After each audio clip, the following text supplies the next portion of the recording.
Okay, we have a very rare opportunity. Jake Sullivan does not do a lot of interviews, and I know he wanted to do this one because he cares very deeply about Ukraine and about the course of this war. He needs no introduction. He is the National Security Advisor to President Joe Biden, and has been involved at the highest levels of U.S. foreign policy decision-making for a long, long time. Jake, thank you again so much for doing this. Well, thanks for giving me the opportunity. Thanks to you, thanks to the entire group that is assembled there. This is an incredibly important conference and of course, a pivotal moment as we all work together to try to repel the Russian invaders. So let's talk about just how crucial the moment is. Jake, I know you follow every aspect of this. What do you make of the Ukrainian counteroffensive in the east? Is this the beginning of something much larger? Is it going as well as one might have expected, better? Give us your read.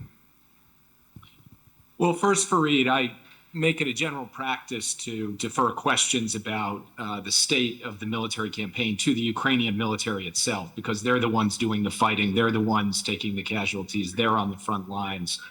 And so I think they should be in the position to characterize the offensive. I would just make three quick points to make an effort to be responsive to your question. The first is that the Ukrainian military has made progress, both in the south and in the east, in moving back the Russian lines, in showing that this war is not just going in one direction, it's going in the other direction. It's pushing Russians out of positions that they previously occupied.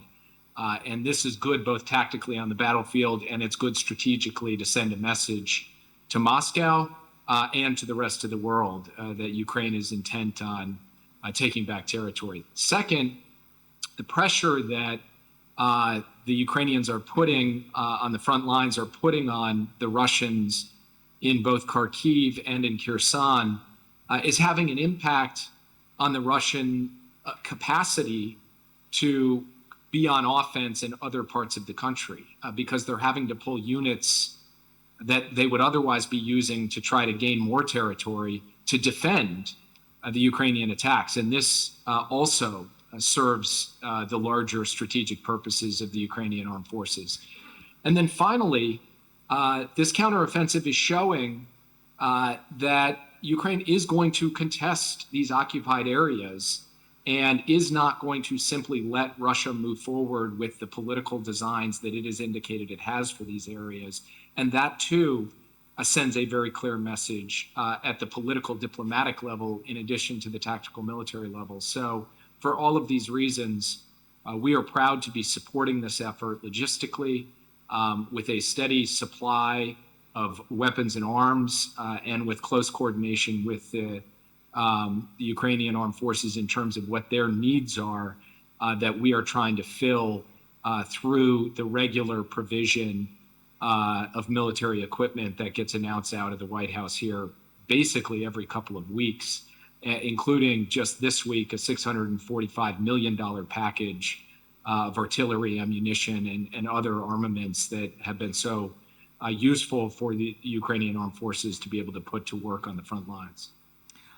Earlier this year, Henry Kissinger made a suggestion to the Ukrainians, which was that they use military force to try to repel the Russian invasion back to the February 24th borders, but that they not try to go further, that the rest of it should be left to negotiations and to negotiate, in effect, the territories that were taken in 2014 or 2014, 2015.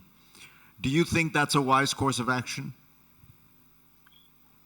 Well, similar to how I answered your first question, which is that it should be up to the Ukrainian armed forces to characterize and report out on the progress they're making on the front lines. Similarly, it should be up to the president of Ukraine, the democratically elected president of Ukraine, President Zelensky, who answers to the people of Ukraine, to define the objectives of their effort, of their military effort. And it is the job of the United States, our NATO allies, and a wide coalition of countries around the world to try to put Ukraine in the best position possible to achieve those objectives. But surely that is not a blank check to, I mean, the United States has its interests and objectives, and what is in the American interest on this issue? Well, I mean, first, I don't think we have to worry about blank checks because it's Russia who invaded Ukraine, not Ukraine who posed any threat to Russia. So I don't think this is a circumstance in which there is substantial moral hazard that somehow Ukraine is going to hit the border in Kyiv and just keep going to try to take Belgorod. So from our perspective, the question really is about the internationally recognized borders of Ukraine. And that's not an American-defined concept. It's not a concept defined by Kyiv. It's a concept defined in the United Nations Charter, and these borders have been recognized across the world. Now, exactly how President Zelensky chooses to proceed, first on the battlefield and then at the negotiating table, is operating within a set of parameters that, from the United States' perspective, are consistent with principle, are consistent with international law, and are consistent with what we would expect any sovereign nation to do. So whether he chooses and the government of Ukraine chooses to go to the negotiating table to pursue one set of objectives within those parameters or a different set, what tactics they choose to use, fundamentally, our job is to strengthen their hand on the battlefield so that we ultimately strengthen their hand at the negotiating table. And President Zelensky has said that this war will definitely end through diplomacy, that diplomacy will have to be a part of it. But the shape of that diplomacy, I think, has to be left to the Ukrainians to define. So one core part of support for Ukraine is European unity and EU sanctions and EU support. How worried are you that there are growing voices of dissension in the European Union? Hungary has always been somewhat something of a dissenter. The Italian election suggests that this three-party coalition of right-wing populist parties is going to win in Italy. They seem to be, from what they've said on the campaign, dissenters. Is there a danger of European disunity? Well, just today, the European Union is approving a plan to provide an additional $5 billion in loans to Ukraine, economic support that will help the Ukrainian government be able to pay the bills and provide basic services. That's not 2 months ago or 6 months ago, that's today. And that is a serious follow-through on the commitments that the EU has made. As we speak, the nations of Europe are emerging from a conference that was held yesterday in Ramstein, Germany, at the Minister of Defense and the Chief of Defense level, where there were renewed commitments from multiple European countries to continue to provide military equipment of various forms, including pledges to go above and beyond what has already been committed. So I don't think that this has to be about predicting the future or characterizing things in the abstract. In very concrete ways, this very week, the major nations of Europe are, along with the United States and the United Kingdom, as well as friends and allies in other parts of the world, are following through with military support, economic support, humanitarian support. And I have every confidence that that will continue. And you've also seen Europe come together today to grapple with the fact that they are going to face significant a significant energy crunch. And they are preparing a set of measures to deal with that, to get their populations ready for that, to alleviate the pain that any individual family will face as a result of that. And when you put all this together, I think rumors of disunity in the West are greatly exaggerated. And what Putin is hoping for, what he's been hoping for from the beginning, that Western resolve will crack, this will not come to pass. I believe that the transatlantic bond on this is tight, it is firm, it is strong. And yes, there will be certain voices who argue for a different course of action. I'm not arguing that. But the core proposition that the United States, the European Union, the United Kingdom, the G7 are united on this and are following through on that unity with tangible support for Ukraine, I do not think that will waver or flag. Um,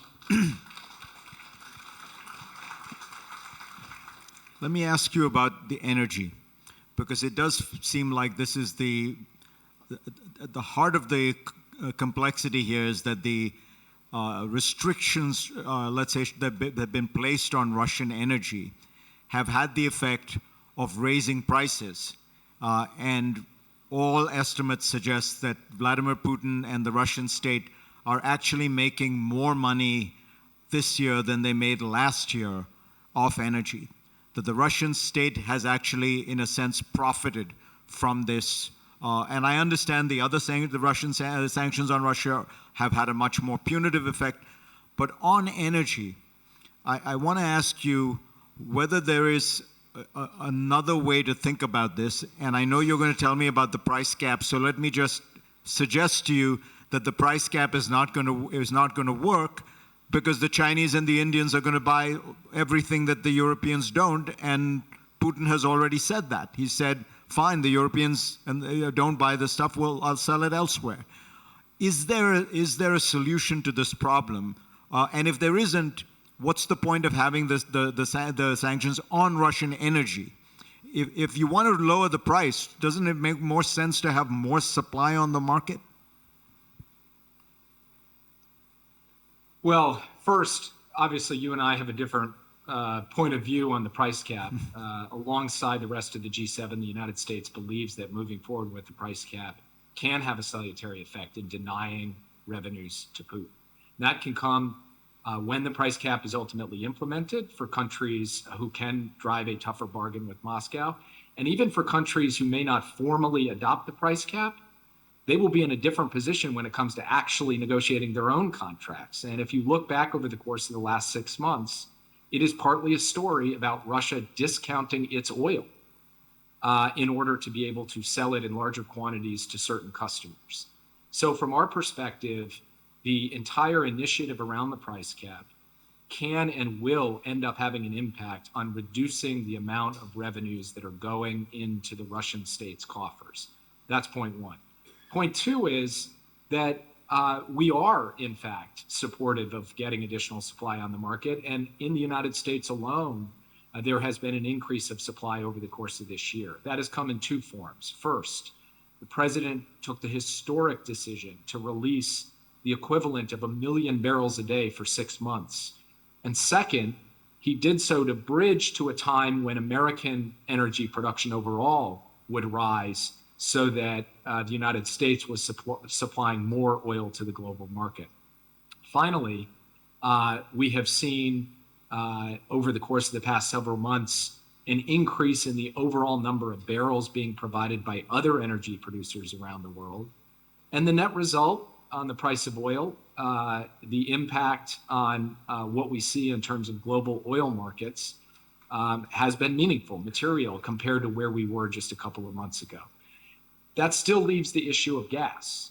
And Russia has proven that it cannot be trusted or relied upon to supply gas. It spent decades trying to build itself up as a reliable supplier of gas to Europe.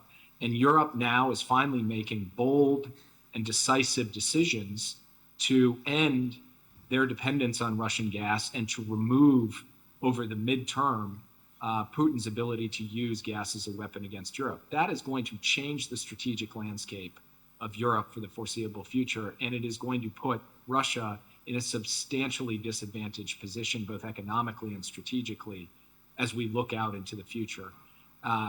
That doesn't mean it comes pain-free. This will be a difficult winter, as many others have said, but I believe that the European states are coming together to be able to weather the winter effectively, and the United States, for our part, is sending more gas this year to Russia, to Europe, by a factor of 2 compared with last year.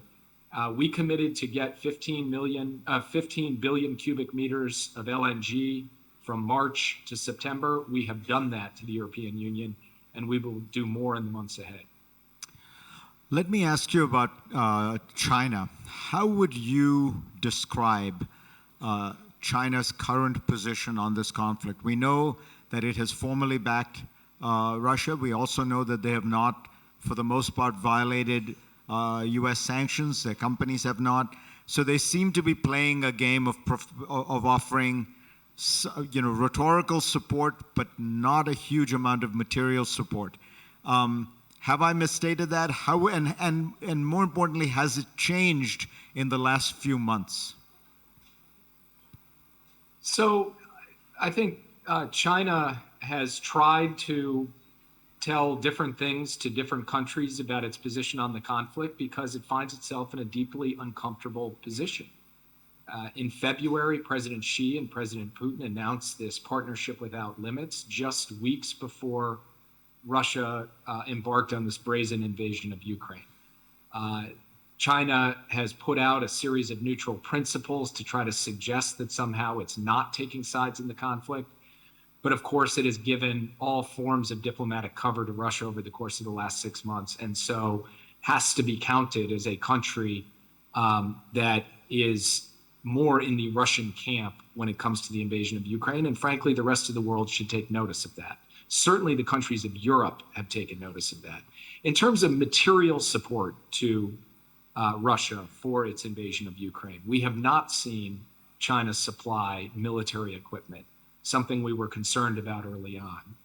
We have not seen a major policy decision to flatly violate U.S. sanctions and export controls at a systematic level.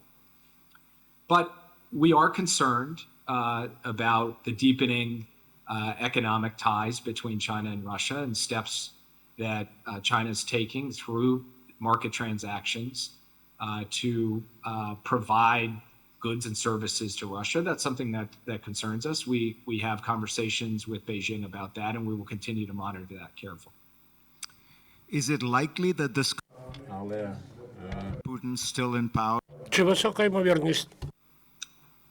Look, I have long since given up on predicting the future of politics in my own country, let alone political developments in other countries. What I will say is that the United States' focus on this conflict is not about who's in charge in Moscow. It is about what is happening on the ground in Ukraine and how we can put Ukraine in the best position possible, regardless of who is calling the shots in the Kremlin. Jake, you've been very kind, and I want to be respectful of your time. Do you have any, if there's a message you have a gathering of some of Ukraine's most important leaders. Is there something you want them to know, something you want them to tell them in conclusion? Yeah, well, thanks for giving me the opportunity, Fareed. I yesterday had the chance to join President Biden for a secure video conference he held with the leaders of the G7, as well as the Secretary General of NATO and the President of Poland and the Prime Minister and the President of Romania. And that group has come together on a fairly regular basis over the course of this conflict to compare notes and make sure that we are all aligned and united. And for me, three things emerged from that. First, I came out more convinced, as I said earlier, that transatlantic unity firmly behind Ukraine is going to be sustained in a powerful way as we go forward. Second, that we are going to be able to get Ukraine the material support that it needs in the way of weapons and economic assistance in the days, weeks, and months ahead, and that will not flag or falter. And third, as President Biden said when he was in Madrid for the NATO summit, the United States is going to stick by Ukraine for as long as it takes. And Joe Biden is a man of his word. If he says that, you can take it to the bank. And President Zelensky and the people of Ukraine can, in fact, take that to the bank.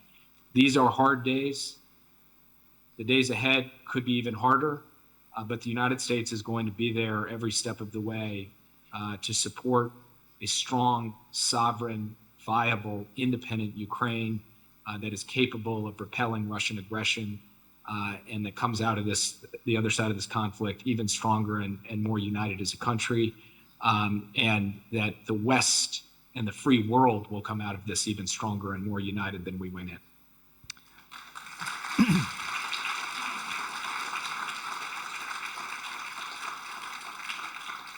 Jake Sullivan, honor to have you on. Thank you again for doing this. And I know you've already been at work for many hours, but get back to work.